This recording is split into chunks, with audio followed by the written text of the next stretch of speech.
Bueno, pues ahora sí, son las 9:30, así que con una puntualidad británica arrancamos esta jornada. Buenos días a todas y todos los que asistís con nosotros. Soy Maribel Rodríguez, soy la actual presidencia de la Asociación para la Interpretación del Patrimonio y os quiero dar la bienvenida a todos a estas 20 jornadas y las primeras en concreto que hacemos con este formato online.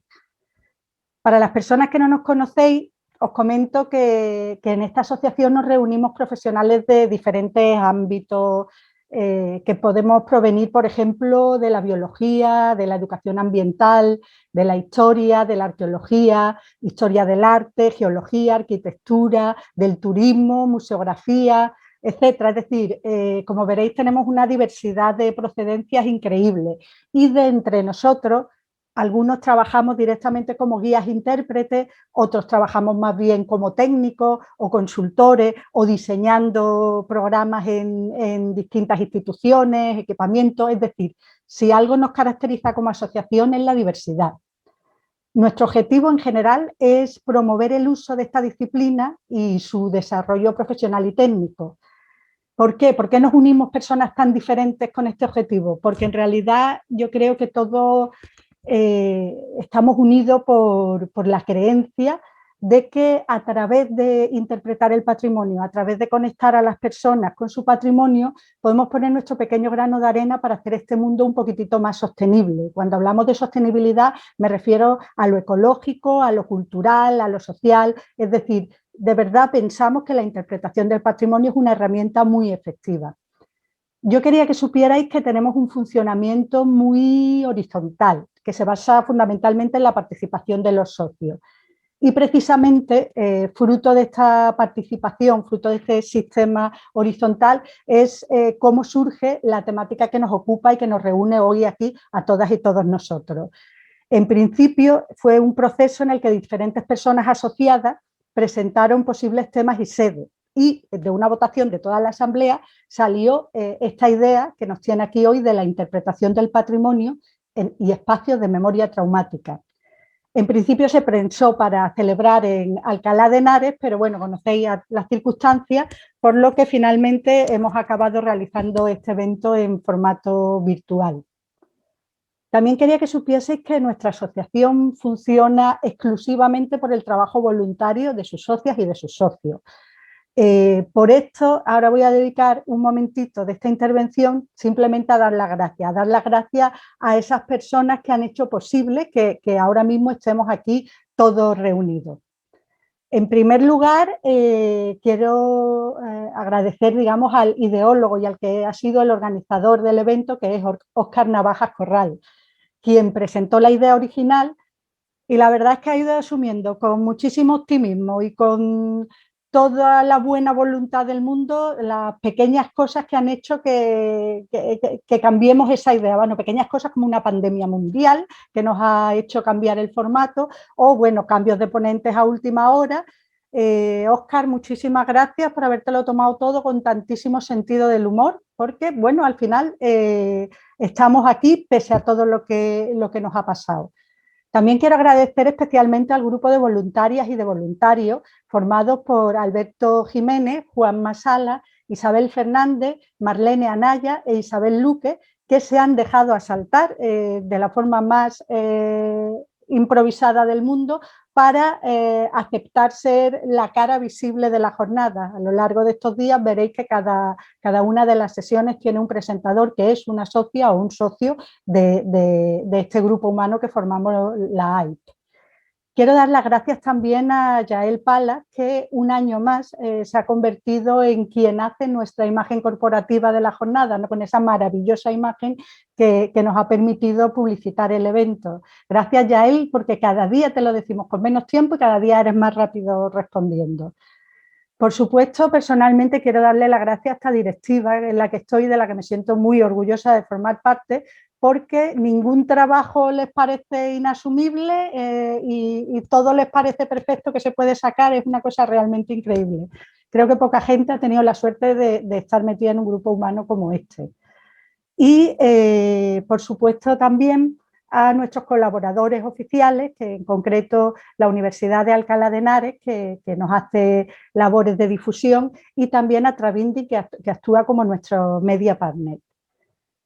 Cada año las socias y los socios llevamos la jornada física, cuando acabamos y después de la asamblea, llevamos algo de nuestra tierra para comer y beber, o sea, cada uno de donde es. Es a lo que llamamos cena étnica y que habéis visto tanto movimiento en la lista.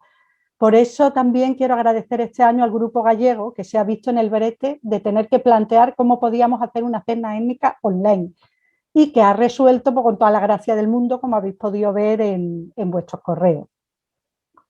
Para finalizar, desde la directiva, queremos dedicar esta jornada a nuestro compañero y amigo Francisco José Guerra Rosado, a Nutri, que nos ha dejado este año.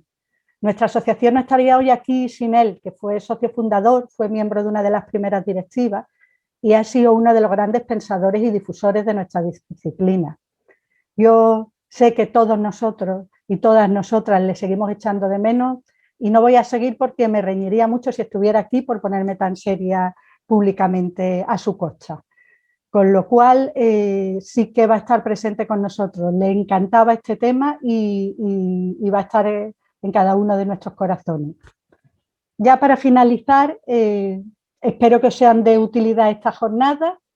Espero que nos sepáis disculpar los fallos y errores que tengamos, porque es la primera vez, sabéis, que hacemos este formato online, y por lo tanto de alguna forma es nuestro experimento. Espero que entre todos lo sepamos resolver, y que vosotros y vosotras, los que estáis ahí al otro lado, aunque yo no os veo ahora mismo, seáis pacientes con todo este equipo.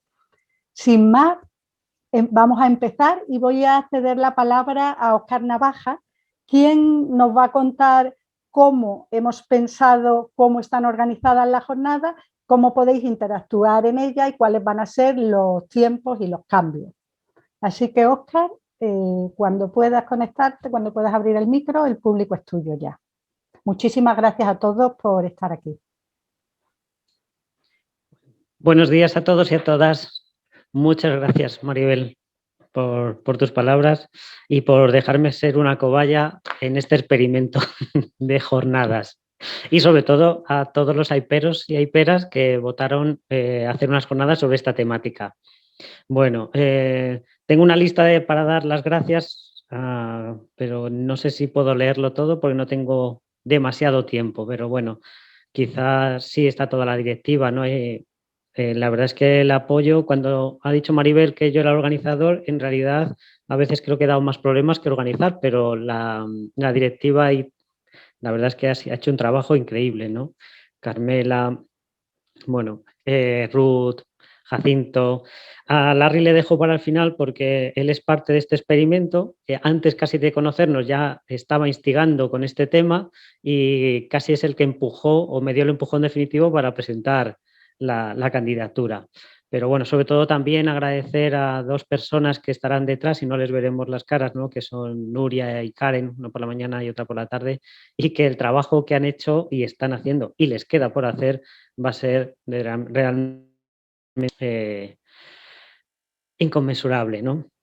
Bueno, a los ponentes, a los comunicantes, por supuesto, a todos los asistentes, también muchísimas gracias. Y a los que hemos engañado, esas 4 personas que van a ser los moderadores de cada sesión, que lo han cogido con ilusión, pero no sabemos todavía si saben muy bien dónde se han metido.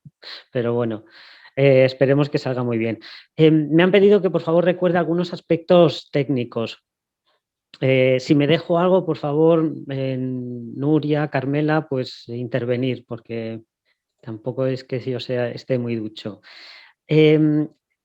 Todos y todas vais a tener los micrófonos desconectados y las cámaras, si no recuerdo tan bien, es decir, no es que no los tengáis a la vista, es que están por sí silenciados, ¿no? Por defecto. Tenéis en vuestra parte derecha un chat, bueno, que ya veo, lo acabo de abrir y veo que no hay ningún problema, que ya estáis compartiendo.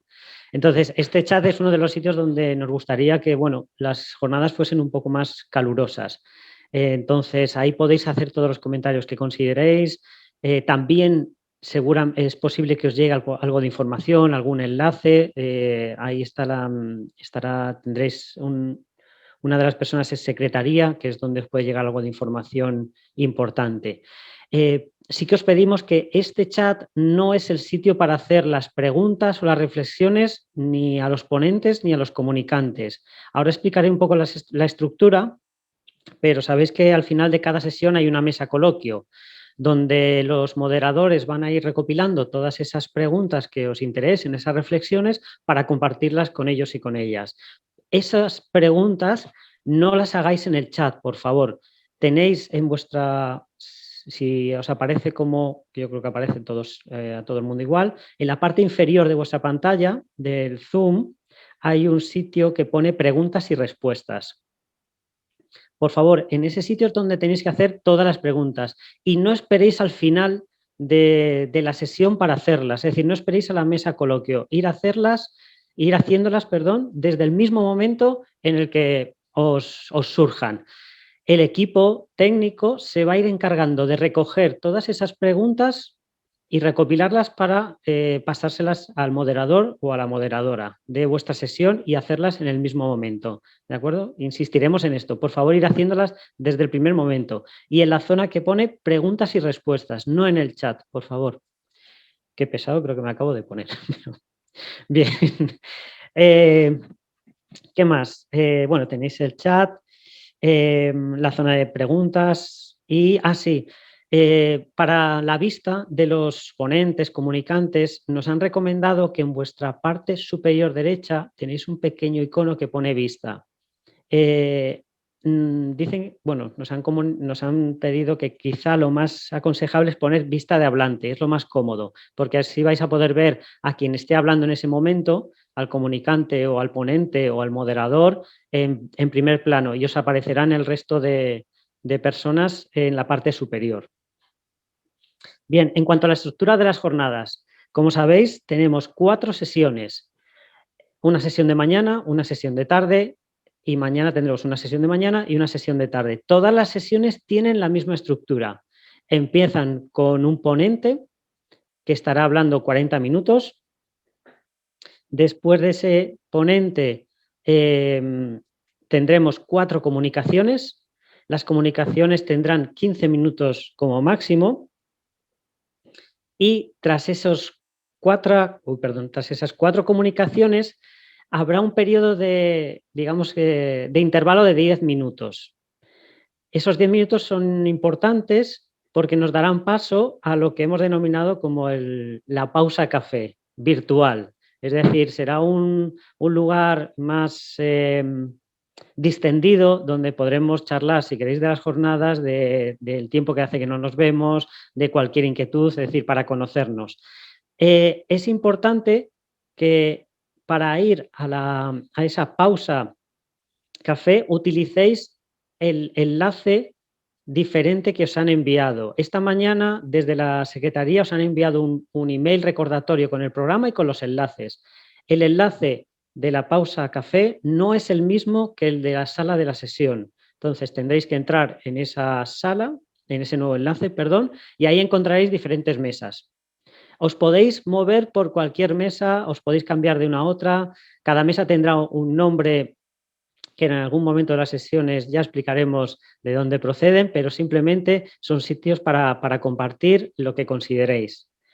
Cuando termine esa pausa café, bueno, esa pausa café digital, como lo queráis denominar, volveremos al enlace original, a la sala general, y haremos la mesa coloquio, ¿vale? Esa mesa coloquio dará por finalizada la sesión. Para esta parte solo me queda recordaros, muy importante, que tengáis presente siempre en vuestros correos, aunque creo que lo van a ir recordando por el chat, el enlace de la sala de la sesión. Es muy importante que lo tengáis siempre presente. Si tenéis cualquier problema técnico, tenéis el correo de la Secretaría para que o tenéis el chat e intentaremos solucionarlo a la mayor brevedad. Ir haciendo las preguntas desde el primer momento, por favor.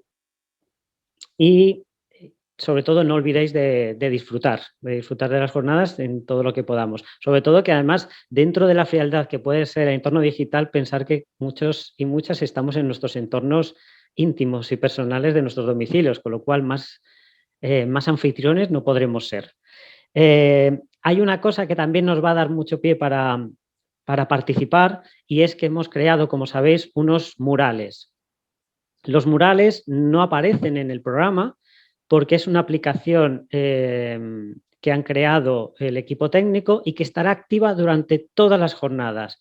Hay 4 murales, un mural que estará dedicado a las temáticas, a los espacios de memoria traumática, otro que estará dedicado a expresar nuestras emociones, sentimientos, de lo que nos generan estos espacios, otro a debatir, ¿no?, de pone en valor, lo hemos denominado cultura crítica, cómo se pone en valor este patrimonio y estos espacios, y el último mural que también tenéis activo lo queríamos dedicar al COVID, ¿no? Es decir, bueno, al final ha sido un hecho también traumático que está cambiando nuestras quizá pautas y costumbres, ¿no?, nuestros pensamientos. Esos murales los tenéis un enlace para entrar en esa aplicación y ahí podéis subir todo lo que consideréis, un pensamiento, una frase, una foto, un dibujo.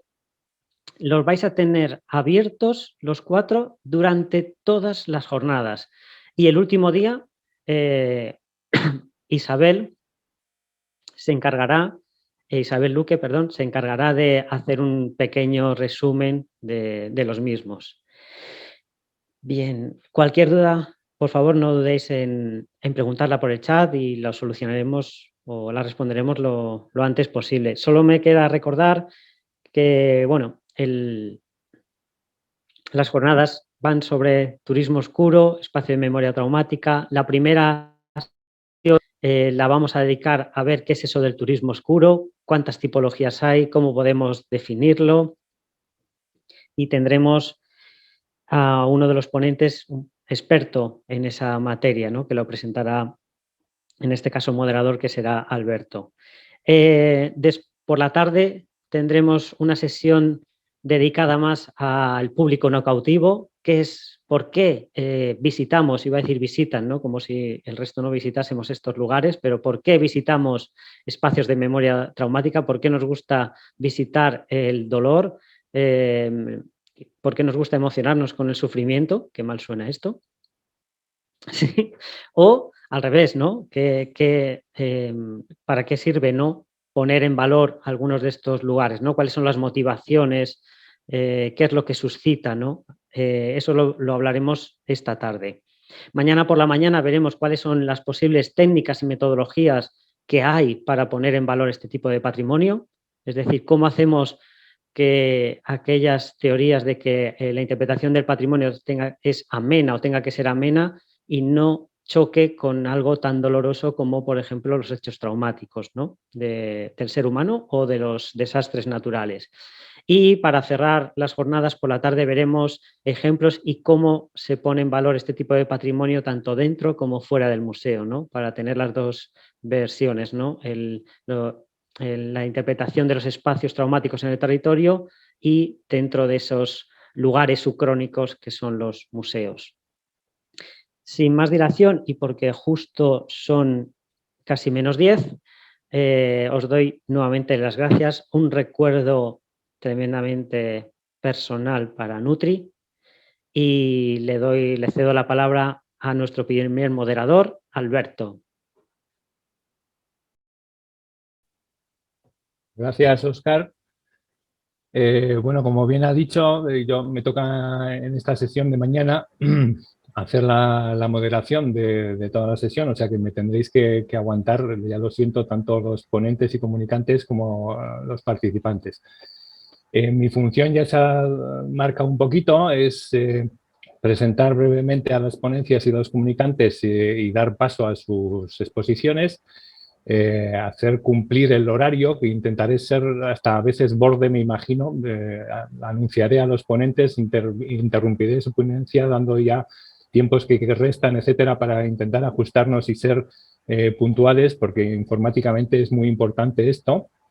Y sobre todo, otro de los trabajos y tareas que tenemos los moderadores es trasladar en la medida de lo posible, no sé si nos dará tiempo a hacer todas, en esa mesa coloquio del final de cada sesión, lanzar las preguntas que durante todo el recorrido de la sesión se vayan recogiendo. No sé si dará tiempo, pero bueno, lo intentaremos. Ya ha comentado Óscar cómo hacer esas preguntas en el chat de preguntas y respuestas. Y yo creo que podríamos ir un poco presentando ya la ponencia, porque llevamos ya mucho rato hablando y lo interesante está, se puede decir, por venir, por llegar. Entonces, voy a empezar con la primera ponencia de estas jornadas de esta mañana, que se titula "Del turismo oscuro al capitalismo". Bien lo ha dicho Óscar, pero bueno, dentro del concepto de turismo oscuro subyacen distintas y variadas ideas. Yo soy ajeno a estos temas y me ha sorprendido muchísimo. Turismo negro, tanaturismo, turismo en espacios de memoria traumática, turismo de dolor y pena, tanacapitalismo. Yo creo que todos los que participamos en estas jornadas o los asistentes, las personas asistentes, sabemos a qué nos referimos, pero quizás sea un poco difícil explicarlo, ¿no? Cuando nos toca decir, pero bueno, ¿eso qué es? Pues bueno, es cuando, y ahí es donde empezamos un poco a divagar. Con la sesión de esta mañana se pretende establecer un camino conceptual único, ¿no? Eso, si se considera posible, si vemos que es posible, y también, por supuesto, si se considera que es necesario. Eso lo dejo en manos de los expertos. Empezamos con una ponencia que reflexiona sobre estas ideas que van del capitalismo mortuorio a la sociedad tanatópica. Y para ello creo que la directiva y Óscar, los organizadores, la organización de estas jornadas, cuentan con la persona idónea. Seré muy breve en su perfil profesional para no extenderme mucho y seguir con ese horario. Yo soy el primero que tengo que cumplirlo. Maximiliano Costange es director del Centro de Estudios para Turismo y Hospitalidad de la Universidad de Palermo, en Buenos Aires, Argentina. Es también profesor titular del Departamento de Ciencias Económicas de esa universidad. Profesor visitante en varios centros de estudios vinculados a universidades del Reino Unido, Cuba, España, etc. Y intentado esto, lo ha aglutinado muchísimo, es asesor y miembro del comité editorial de numerosas revistas científicas y autor de abundante bibliografía y artículos relacionados con estos temas. En 2018 recibió el premio Albert Nelson Marquis de manos de la editorial estadounidense Marquis Who. Y por informarme un poco de su perfil he leído algunos de sus artículos y en una muy breve aproximación hay una frase que se me quedó grabada y que no me resisto a citarla antes de empezar con su ponencia. Y es que nos dice que la fascinación, y esto ha hecho a Óscar una pequeña alusión, la fascinación por el dolor ajeno es parte cultural de un nuevo estadio del capitalismo. Como se dice ahora, ahí lo dejo. ¿De acuerdo? Doy paso ya, vamos bien de tiempo, doy paso ya a Maximiliano para que empiece su ponencia. Maximiliano, gracias por estar con nosotros y cuando quieras. No, gracias a usted, gracias a Óscar por la invitación. Básicamente, bueno, voy a compartir la pantalla. ¿Se ve perfecto? ¿Se ve bien? Ok. Buenísimo. Básicamente esta idea surgió en el año 2015 con un libro que se tituló precisamente de esa manera, The Rise of Tanacapitalism and Tourism. Fue publicado en Routledge, Reino Unido, en el año 2016, un año después, y particularmente concentraba la idea, o quería focalizar sobre la idea de una nueva forma de capitalismo que superara o que fuera evolutiva de lo que es el capitalismo de riesgo de Ulrich Beck. Esto a modo de presentación sirve para decir que en un punto yo veía que en realidad esto del turismo oscuro excedía a las prácticas turísticas y que esta fascinación por la muerte se extendía a un montón de prácticas culturales e industrias de servicios que no tienen que ver con el turismo, como por ejemplo videogames, novelas, televisiones, series, todo lo vinculado al entretenimiento, a la cultura, a la cultura del entretenimiento. Entonces, lo bauticé como capitalismo mortuorio. En un principio, después eso se fue cambiando, otros autores lo tomaron y se cristalizó como la sociedad tanatópica. En el fondo es parte de lo mismo, ¿no? ¿Se ve la pantalla, el cambio de pantalla? ¿Se ve bien el cambio de pantalla ahí? ¿No? Sí, Óscar, sí, Maximiliano, sin problema. Ok, buenísimo. Entonces, básicamente, de lo que estamos hablando es de encontrar una definición de turismo oscuro. Una de las cosas que me fascinaban era que después del año 2001, estas nuevas prácticas de turismo estaban a flor de piel. Por ejemplo, si tomamos la generación de nuestros abuelos, nuestros padres, la forma de practicar el ocio en vacaciones era muy diferente. Directamente se trabajaba todo el año y a fin de año se trataba de descansar, se iba a la costa, a una playa, a algún lugar, a algún spa. Esta clase de turismo, digamos, era muy marginal, no existía. Por lo general, la literatura, si bien los primeros estudios de esta temática son de Foley y Lennon en el año 1999, particularmente se cristalizan o se hacen más densos después del año 2000. ¿No? Es una muy... Entonces, bueno, vamos a una definición práctica del turismo oscuro. Eso es un nuevo segmento de turistas catalogado como aquellas personas que se movilizan para consumir lugares donde existe una muerte masiva, violenta, sufrimiento o trauma. Eso alcanza un background o una especie de un espectro muy importante que va desde prisiones abandonadas como Alcatraz hasta campos de exterminio masivo, como podría ser Auschwitz-Birkenau. Particularmente esa multiplicidad de términos es lo que dificulta la investigación, porque no hablamos solamente de un fenómeno, sino de varios fenómenos, a veces muchos multicausales, que reciben diferentes nombres, pero para algunos como yo es el mismo fenómeno. Por ejemplo, recibe nombres como Dark Tourism, turismo negro, Thanatourism, turismo mortuorio, Mourning Tourism, Post-Disaster Tourism, Grief que tendría que ser como una angustia, Grief Tourism and Prison Tourism. Todo esto es para simbolizar casi el mismo fenómeno. Entonces, eso lo hace muy difícil de lo metodológico, ¿no? Porque ustedes van a ver varios autores investigando supuestamente fenómenos diferentes, pero en el fondo es el mismo. Pasamos a la segunda placa. Maximiliano, si lo pones Sí. en modo presentación, todo el mundo lo verá mejor. Ok. Muchas gracias. ¿Se ve bien ahí? Ahí está, ahí. Entonces, básicamente estábamos hablando de lo que son las teorías dentro del turismo oscuro.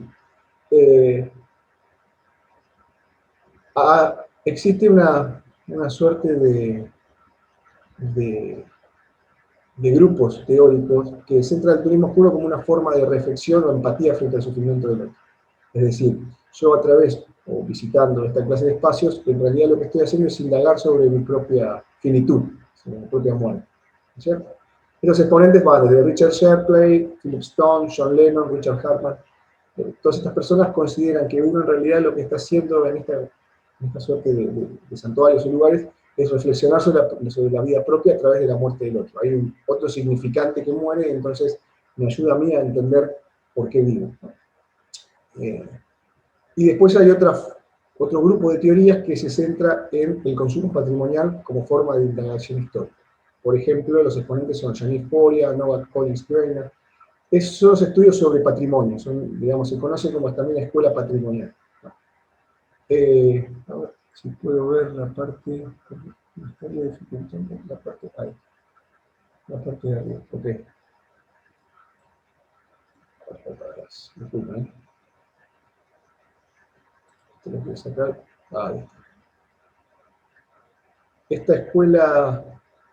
Esta escuela reflexiva, o sea, para la escuela reflexiva, que es la que recién acabo de destacar, el visitante reflexiona su propia finitud, ya lo había dicho. Y el elemento básico para entender por qué existe el turismo oscuro, por qué la gente se ve fascinada por él, es lo que los especialistas llaman tanaptosis. Acá hay una confusión conceptual muy importante. El primero que usa el término tanaptosis es Richard Seaton, en el año 96. Sin embargo, el término es usado, el que lo origina, el que lo crea, es un poeta estadounidense que escribe un poema en el año 1815 que se llama Thanaptosis.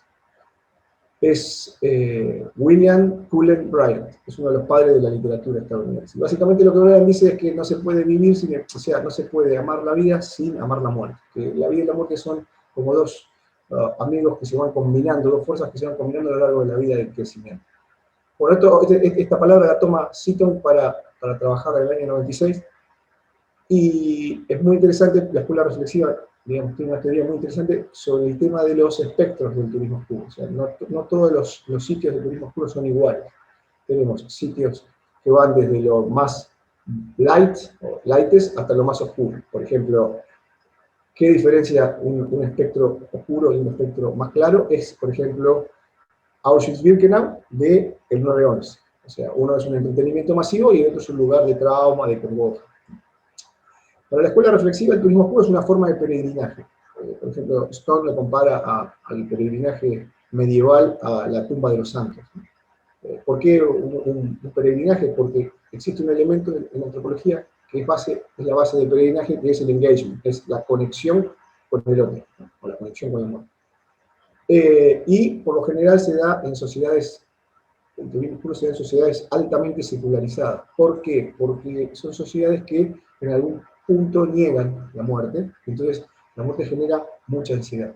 Ustedes lo deben conocer, hay un historiador francés que se llama Philippe Ariès, que tiene un libro que es muy, muy interesante, que es Morir en accidente. Entonces él se va tomando el trabajo de ver los diferentes cambios de estilo y de hábito en todo lo que es el rito funerario en Occidente, desde la Edad Media hasta la actualidad. Y lo que dice Ariès es muy interesante, o sea, inspira mucho a Philip Stone, que es, en la Edad Media se moría mucho, y la gente estaba acostumbrada a la muerte. En la Edad Moderna se muere poco, pero la muerte se hizo más salvaje. O sea, cada vez que se muere alguien, la gente, digamos, entra en pánico. Cada vez que hay un trauma, un desastre natural, o, por ejemplo, el COVID-19, la gente entra en pánico. En estas sociedades secularizadas, donde no se cree en el más allá, la muerte ya como que no tendría un sentido, digamos, sería bastante muy disruptivo. Y este tipo de rememoración del trauma, por lo general para la escuela reflexiva, se ancla en un territorio, o sea, se centra en un territorio que le es propio. Bien. ¿Cómo para pasar? Entonces se me congeló la pantalla. Ahí está. Ahí está. Para la escuela patrimonial, el tema es particularmente o diametralmente opuesto. El turismo oscuro intenta dar una lección a la sociedad, y esa lección es tratar de entender las causas del evento que nos causa el trauma. Por lo general, esta clase de visitantes para la escuela patrimonial son gente interesada en turistas interesados en la historia. Lo que les importa a ellos es consumir historia y consumir patrimonio. Por ejemplo, Eric Cohen nos habla de la diferencia entre destinos auténticos y ficticios. Por ejemplo, ante un mismo evento hay diferentes tipos de réplicas. Vamos a poner un ejemplo claro para que me entiendan. Los crímenes por ejemplo, Auschwitz es el centro de lo que se quiere recordar, que son los crímenes de la Alemania nazi. Sin embargo, hay museos del Holocausto y de la memoria en diferentes ciudades del mundo. Bueno, el lugar auténtico sería el mismo campo de concentración. Los lugares ficticios para Cohen serían estos museos armados en diferentes partes de la ciudad. Y también, para esta escuela, también el trauma está asociado al territorio, ¿no? Hay una forma de... ¿Se escucha bien? ¿Se va escuchando bien? Sí se escucha, no te preocupes. Si pasa cualquier cosa, te avisamos. Ok, buenísimo. Bueno, entonces, después hay una tercera escuela que es por ahí la que yo estoy en la que estoy más metido, que es la escuela crítica. La escuela crítica tiene por lo menos 5 años, no fue una de las primeras en surgir. Y esta escuela crítica reafirma la dependencia de, digamos, por ejemplo, hay una autora muy interesante que es Zanelli Rodanti, que es de la Universidad de Leeds, que dice que en realidad el turismo oscuro es una práctica sublimada de la culpa no asumida por el colonialismo europeo. Es decir, con todo lo que nosotros vamos a ver en los santuarios de turismo oscuro, por ejemplo en Ruanda, las guerras civiles en África, también la violencia del Estado Nacional en América Latina, en Colombia, el problema del narcotráfico, todo eso son secuelas del colonialismo europeo. ¿Qué pasa? A través del turismo oscuro tenemos una suerte de flujos turísticos de turistas que vienen del primer mundo, que quieren consumir esta suerte de espectáculos, pero que no tienen ningún tipo de remordimiento o no tienen ningún tipo de conocimiento de la responsabilidad de los estados europeos en la época colonial. Más o menos viene. Y entonces se da un fenómeno que es muy importante, que es el dissonant heritage, o sea, es el patrimonio diferido o disonante, que es esta brecha entre los turistas que quieren consumir una historia fabricada y los destinos que le dan, o le suministran a través del mercado, esa historia fabricada, ¿no? Para la escuela crítica, la persona que asiste a este tipo de eventos, no es una persona que logra hacer o quiere hacer empatía con el sufrimiento ajeno, sino todo lo contrario, digamos, es una especie de maximización de un placer narcisista, o sea, es revalidar mi propia cultura a través de la desgracia del otro. Entonces, para esta escuela, lo que por lo general reafirma este tipo de gente, este segmento de turistas, es los propios valores de la sociedad, ¿no? Entonces, por ejemplo, yo voy a visitar un centro de torturas en Sri Lanka, y lo que yo afirmo es que los valores occidentales son superiores a los de Sri Lanka. O sea, Sri Lanka pasa por una guerra civil porque no es un país democrático, porque no es un país capitalista, porque no es un país europeo.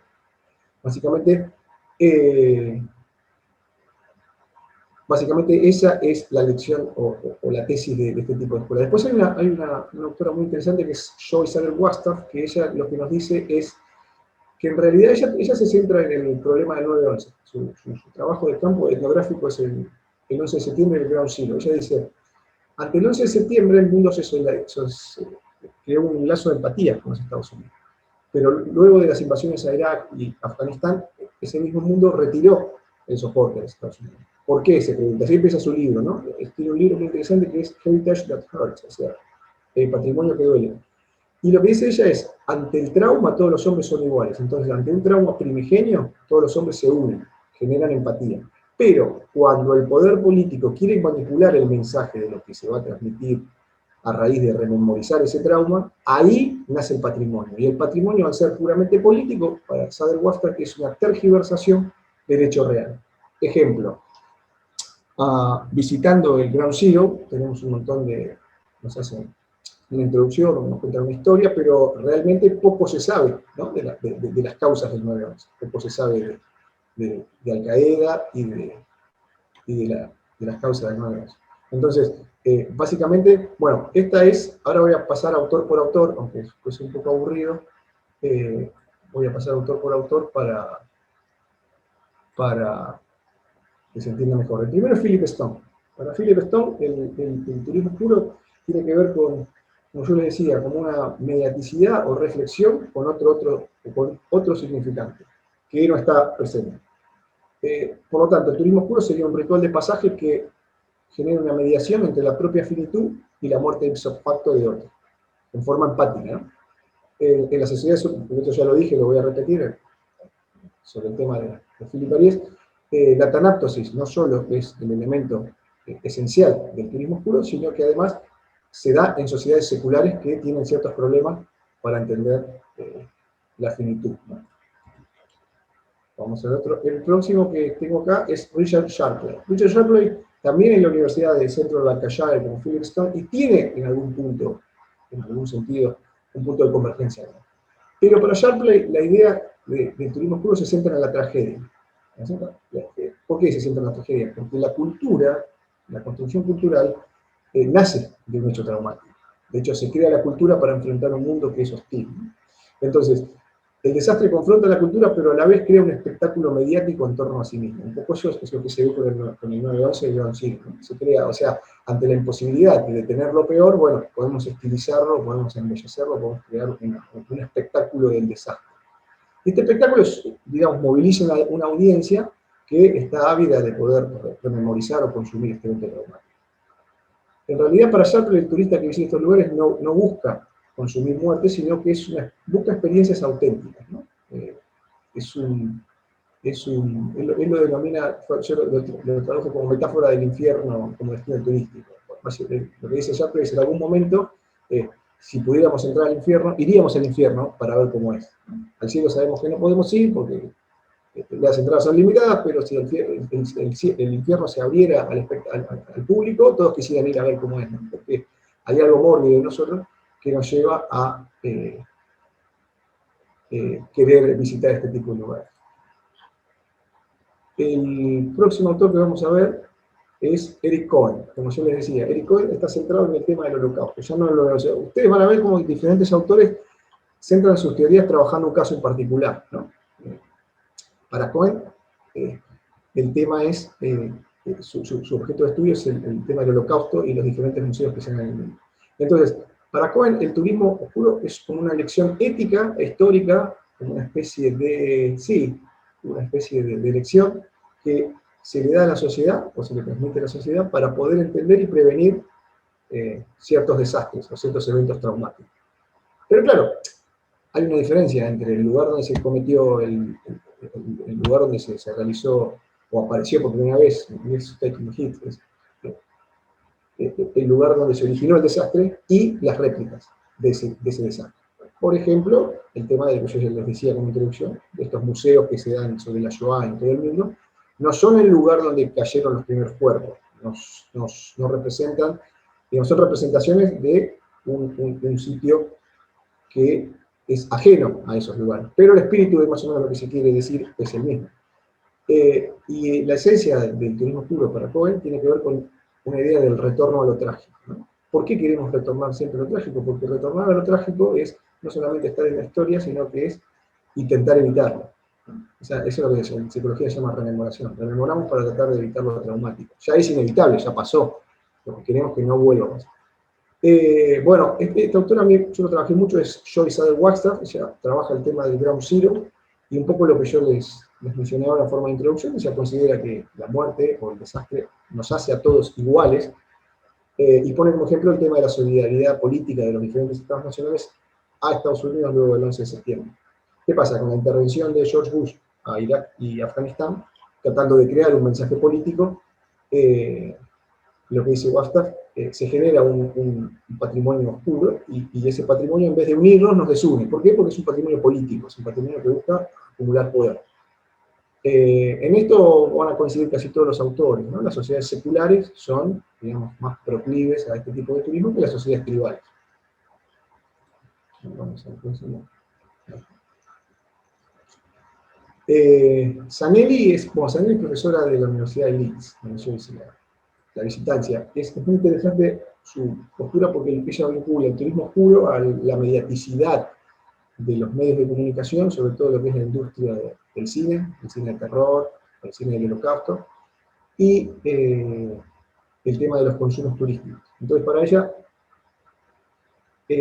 la sociedad de consumo no busca las causas del desastre, sino que consume sus efectos. Es decir, que un poco lo que se consume en esta clase de sitios no es la historia real de lo que sucedió.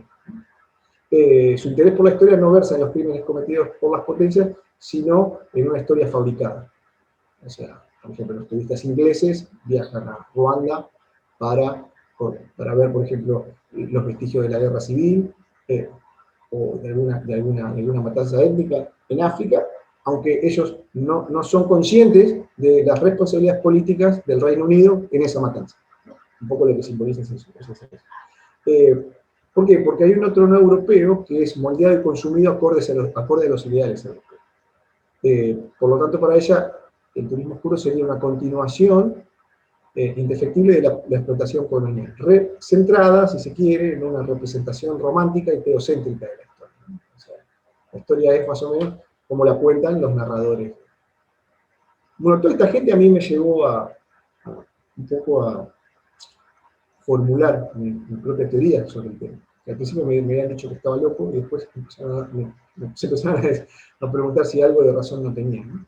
Y básicamente el interés nace de entrevistas informales con gente que visitaba estos lugares, y yo me empiezo a dar cuenta que en todos los estudios de turismo oscuro hay una falla metodológica presencial, ¿no?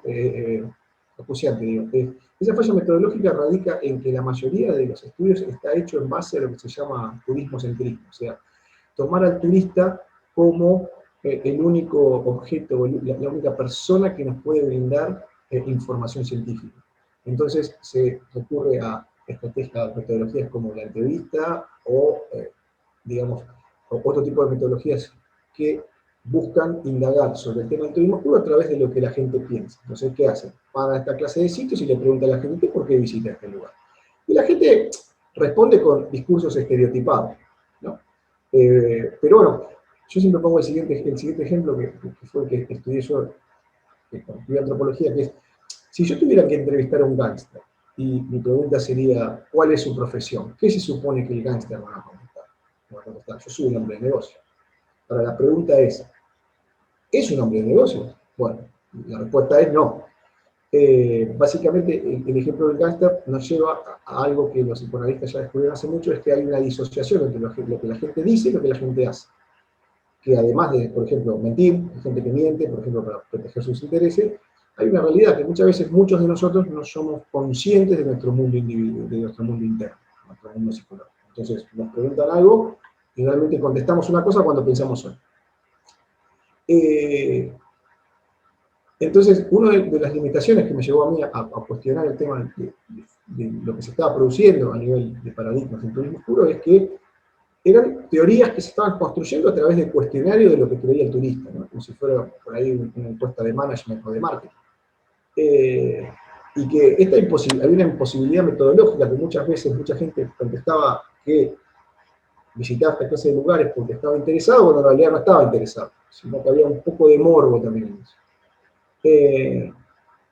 Y entonces sale este libro que yo les comentaba, que es The Rise of Star Capitalism and Tourism. Ahí nace la idea de poner un nombre a este fenómeno que yo estaba viendo, que es el capitalismo mortuorio. ¿Y por qué mortuorio? Porque precisamente la base de la sociedad ya no es el riesgo. ¿Qué dice Ulrich Beck? Que venga de sociología a entender. Ulrich Beck dice que la sociedad del riesgo pone el riesgo en sí mismo como figura, pone a todos los hombres en igualdad de condiciones. ¿Pero por qué pone a todos los hombres en igualdad de condiciones? Porque el commodity, o sea, la base angular de esa sociedad que se consume y se intercambia, es el riesgo. Bueno, después del 9/11, esto para mí cambia radicalmente y pasamos de una sociedad de riesgo a una sociedad tanatópica, donde lo que se empieza a consumir es la muerte del otro. Una muerte del otro que no termina en el turismo. O sea, yo me empecé a dar cuenta que se da en otras esferas de la sociedad. Se da en documentales, se da en reality shows, se da en consumos culturales, videojuegos, novelas y otros tipos de entretenimiento. Entonces pasamos de una nueva fase donde ya no se previene el riesgo. Usted imagínese la explicación de Ulrich Beck hay un evento fundante, no sé si alguien leyó The Race Society, el evento fundante de Ulrich Beck es el accidente nuclear de Chernobyl. Él dice, en el accidente nuclear de Chernobyl cambia todo. ¿Por qué? Porque la misma tecnología que supuestamente nos va a proteger es la causante del desastre.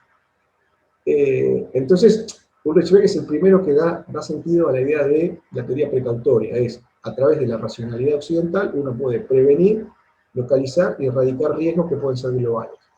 Toda esta forma de pensar se termina, es como la conclusión, se destruye con el 9/11, porque con el 9/11 se genera algo que era desconocido hasta el momento, que es el espectáculo, lo que Baudrillard llamaba el espectáculo del desastre. Entonces ya no se previenen los eventos trágicos por sus causas, sino que se hace un show de sus consecuencias. Esa es la base angular para entender el tema del capitalismo mortuorio. O sea, vivimos en una sociedad que busca replicar las tragedias. ¿Por qué? Porque las embellece como una especie de show macabro. Hay una novela que es muy interesante para entender un poco cómo es la lógica del capitalismo mortuorio, que es la paradoja de los Juegos del Hambre. En los Juegos del Hambre hay una sociedad que es opresora, 13 colonias, y se genera un juego una vez por año, en donde cada uno manda dos delegados, y esos delegados matan entre sí, se pelean con otros delegados y se impone uno. El ganador, como se dice en inglés, the winner takes all. El ganador se lleva todo. ¿Cuál es la paradoja de esta novela, Los Juegos del Hambre? Yo creo que se estrenó en cine, es que en realidad si los participantes cooperaran en vez de pelear entre sí, podrían derrotar a este gobierno. Y después se empieza a cambiar, ¿no?, la suerte de este gobierno, hasta cuando los protagonistas se empiezan a dar cuenta que en realidad en vez de pelear todos con todos, lo que tienen que hacer es un poco cooperar. Y entonces, la idea del capitalismo mortuorio es que la muerte del otro resalta no solamente mi propia finitud, sino que resalta mi ego, porque después de todo, yo todavía continúo en carrera, yo todavía estoy peleando. Vamos a pasar la placa. ¿Cuáles son las características de este capitalismo mortuorio? Bueno, como yo me extendí un poquito y me fui de los límites, pero empieza con el 9/11. ¿Por qué? Porque el 9/11 instala lo que se llama el horror show, el espectáculo del desastre. Algunos sociólogos lo consideran el efecto CNN. que es cuando CNN, digamos, cubre, por ejemplo, el cuerpo que cae al vacío, y lo rememora una y otra vez, una y otra vez, una y otra vez, generando agenda política. El terrorismo inaugura una nueva época donde el terror ya no se vive, se observa. Para mí el mito fundador, porque todas las sociedades tienen un mito fundador, y es muy interesante ver, por ejemplo, cómo el tema del Arca de Noé se empieza a multiplicar en diferentes tipos de películas después del 2000, ¿no? Porque ¿cuál es el lema del Arca de Noé? En el Arca de Noé Dios decide que tiene que poner fin a la humanidad, pero no aniquilarla completamente, sino que darle la oportunidad a una familia, que es la familia de Noé, y genera una especie de selección biológica, ¿no? Que se conoce en el mito, o sea, Noé se le encomienda la idea de construir un arca y meter un animal por especie, que sea macho y hembra, para que subsista la vida después del diluvio universal. Ese es el evento fundante en el cual el mundo se diferencia en víctimas y espectadores, witnessers. Noé es el primer, tendría a ser turista oscuro, ¿no? O sea, Noé podría compartir su secreto con la humanidad, pero se lo calla. Y al callárselo se genera una especie de dislocación donde él mismo se transforma ya en un witness, ¿no? En un tipo que contempla la destrucción. Por lo general yo me empezaba a dar cuenta a través de escalas y entrevistas informales que la gente obsesionada por esta clase de turismo, no hablo, a ver, acá hay que entender algo, ¿no? Que siempre discuto. Una cosa es visitar Auschwitz y otra cosa es gente que está obsesionada por esta clase de turismo. Yo notaba que las personalidades que buscaban consumir esta clase de turismo, aclaro esto porque yo puedo ir de viaje a Polonia y en el tour está incluido Auschwitz y no por eso sería un turista puro. No.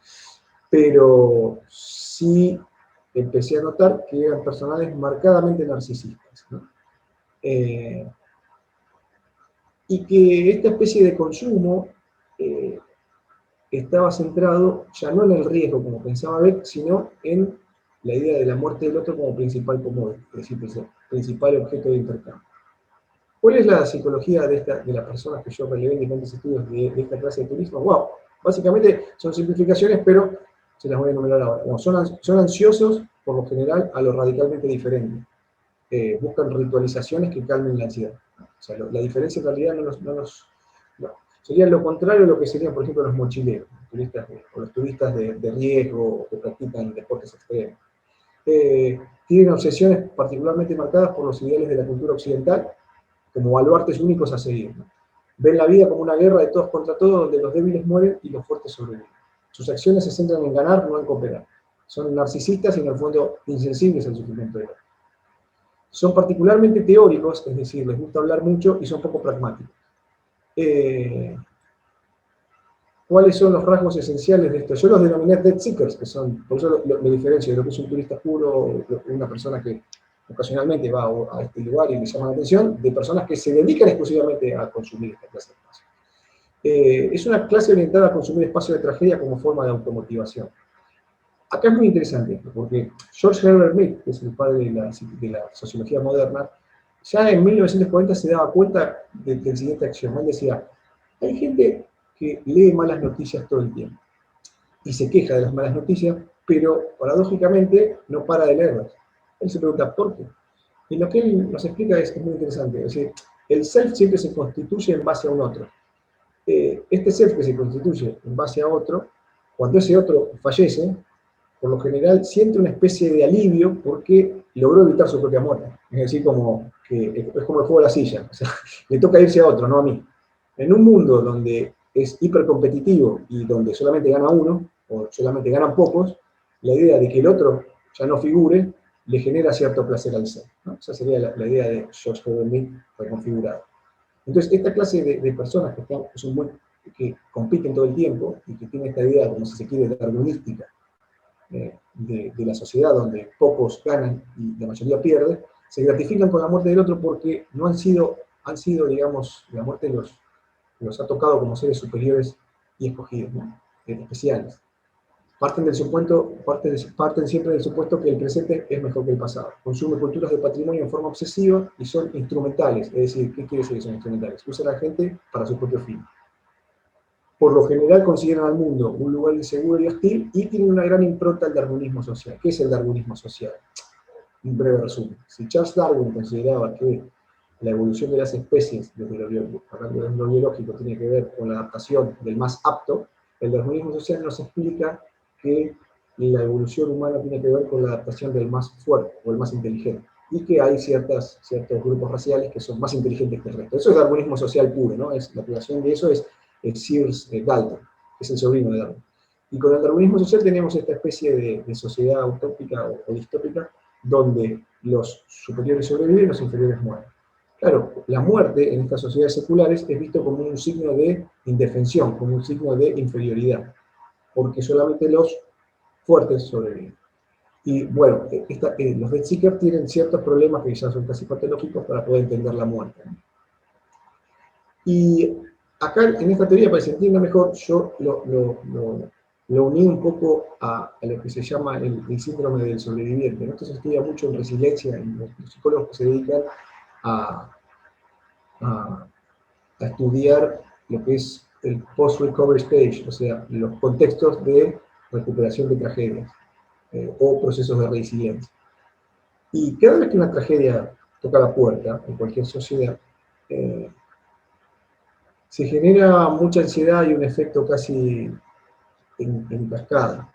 No solamente porque la muerte golpea por sus efectos, sino porque la muerte es el único evento, o casi uno de los pocos eventos a nivel de la vida, que escapa por completo al control humano. O sea, todos, como cuando nacemos, todos sabemos que nos vamos a morir, pero nadie sabe cuándo. El terror de la tragedia se fundamenta porque es particularmente inevitable. O sea, y con el desastre pasa lo mismo. O sea, necesitamos rememorarlo porque sabemos que va a pasar de vuelta, pero no sabemos cuándo. Sabemos que va a haber un 9/11 nuevamente, pero no sabemos cuándo. Cuando pasa esto, el sobreviviente hay que entender, entra en un estado de depresión tan grande porque en el fondo muchos han perdido todo. Entonces se generan ciertos mecanismos psicológicos, que yo los denominé síndrome del superviviente, en donde la persona que sobrevive cree que es especial.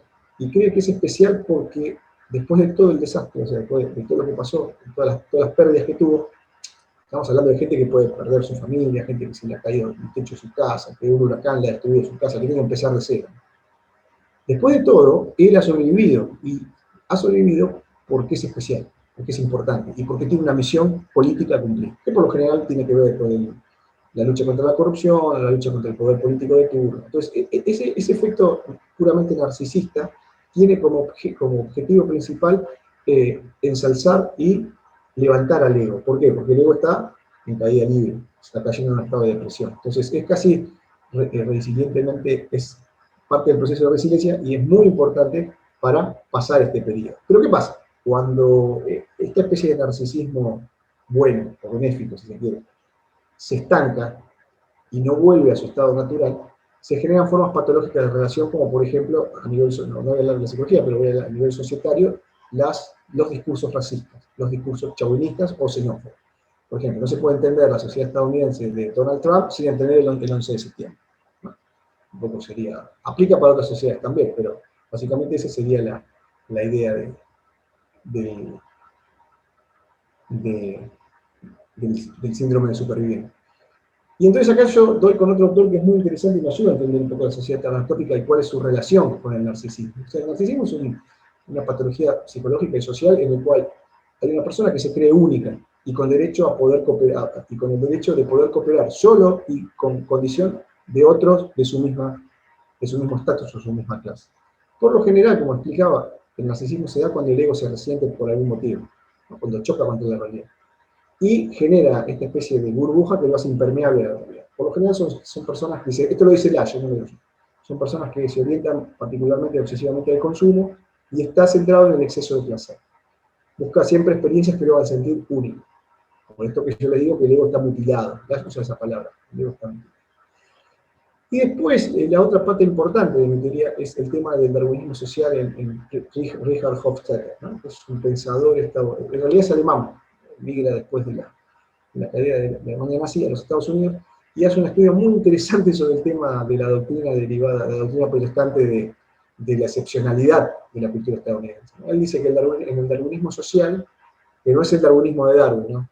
el organismo social no sobreviven los más aptos, sino los más fuertes.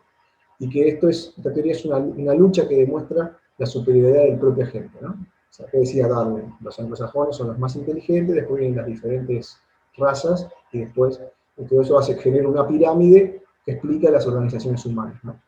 En este tipo de sociedades, dice Hofstadter, hay una alta competencia y una baja colaboración. Por esto que yo les digo, cada uno quiere ser el ganador.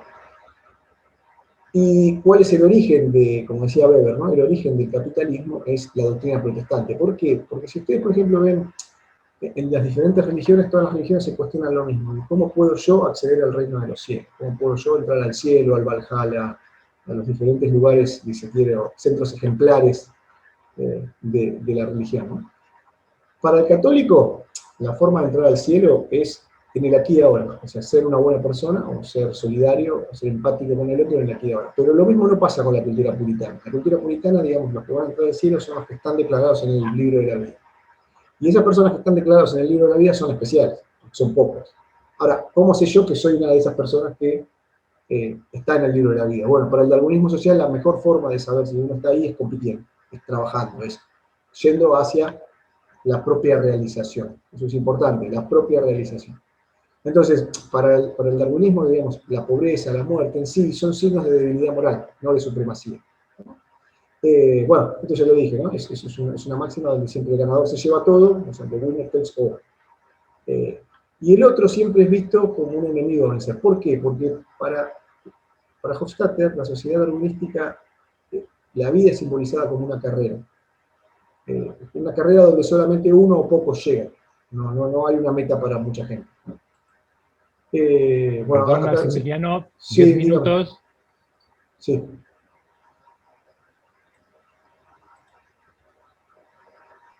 Hola, hola. Adelante, adelante. Ok. Un poco, y ya resumiendo,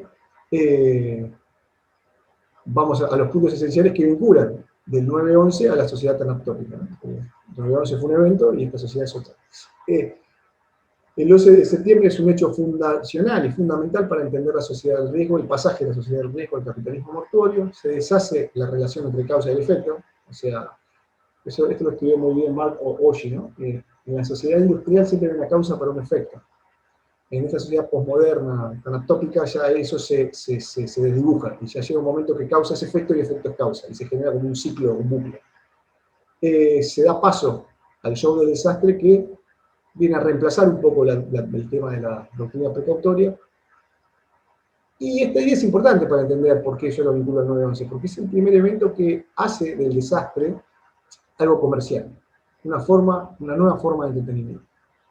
Y una de sus características principales es que la muerte del otro se transforma en mercancía, es decir, en objeto que desea o que refuerza mi propio deseo de seguir siendo superior, de seguir en competencia, porque como yo les decía, se es superior estando o compitiendo, o peleando, o confrontando con los demás. Y una de las particularidades es que no solamente la muerte se asocia con la debilidad moral, sino que solo los elegidos pueden sobrevivir, ¿no? Esta es un poco la idea de la sociedad tanaptópica. Y con esto termino, ustedes van a ver, por ejemplo, que cada forma de turismo, desde el año 1945, o en la escala de entreguerras, tiene que ver con un evento fundacional, y tiene que ver con una idea y un lema propio, y que, por ejemplo, el turismo que se practicaba en el año 1950 tiene poco que ver con lo que se practica ahora. Y vamos a ver, por ejemplo, yo hice tres grandes escuelas, o tres grandes estadios, que va del turismo clásico. Por ejemplo, en el turismo clásico hay una producción a escala, la sociedad Fordita es una sociedad de producción a escala, en donde el producto, digamos, sol y playa no es ajeno a eso, o sea, se prima la idea de descanso y hay poca interacción con el nativo. Es el turismo termal o el turismo de las playas. Eso va del año 45 al 72. Con la crisis con la guerra árabe-israelí que genera la crisis de la estanflación en Estados Unidos, se introduce por primera vez en la forma de pensar económica que se necesita segmentar la economía. Al segmentar la economía significa que cada persona es un mundo y que hay que apuntar a ese mundo individual. ¿Por qué pasa eso? Y porque es la primera vez que Occidente se da cuenta que no tiene las bases energéticas para poder producir a largo plazo y a escala durante mucho tiempo. Entonces tiene que segmentar, partir la economía. Y el turismo también cambia, porque pasamos de la idea del descanso a la idea de autenticidad, ¿no? O sea, desde el año 1973 a 1999, el turismo, digamos, el turista busca autenticidad, experiencia suma. Y con el 2000 nacen nuevas formas de turismo, ¿no? El evento fundacional de este cambio vendría a ser el 11 de septiembre, ¿no? Entonces, el lema de lo que busca esta clase de turistas es vivir como el nativo. Busca experiencia única en medio de una crisis de sentido global. No solamente una crisis política generada por el 9/11, sino una crisis climática, una crisis de sentido. Viene después el problema económico de 2008. Todo eso genera que se recurra a formas abstractas de turismo. Por ejemplo, si leemos a Urri, con esto termino, el turismo es un ritual de pasaje totalmente, inextricablemente unido al sistema productivo. En la medida que el sistema productivo de la sociedad cambia, también la forma de hacer turismo. Y un poco lo que reflejo acá es situar al turismo puro como estas nuevas formas de turismo que buscan experiencias abstractas, ¿no? Experiencias que nos disocian en el fondo del otro. Que no termina con el turismo puro, por ejemplo, estoy hablando de turismo de guerra, hoy en día, que esto no pasaba, hoy en día de gente que paga para ser torturada, hoy hay gente que paga para ir a la guerra, hoy hay gente que paga para tener experiencias de martirio o experimentalmente negativas, y todo esto es posible a través de estas nuevas formas de turismo, digamos, que desafían la lógica del turismo clásico. Y con esto ya creo que termino, y espero haber estado bien con el tiempo.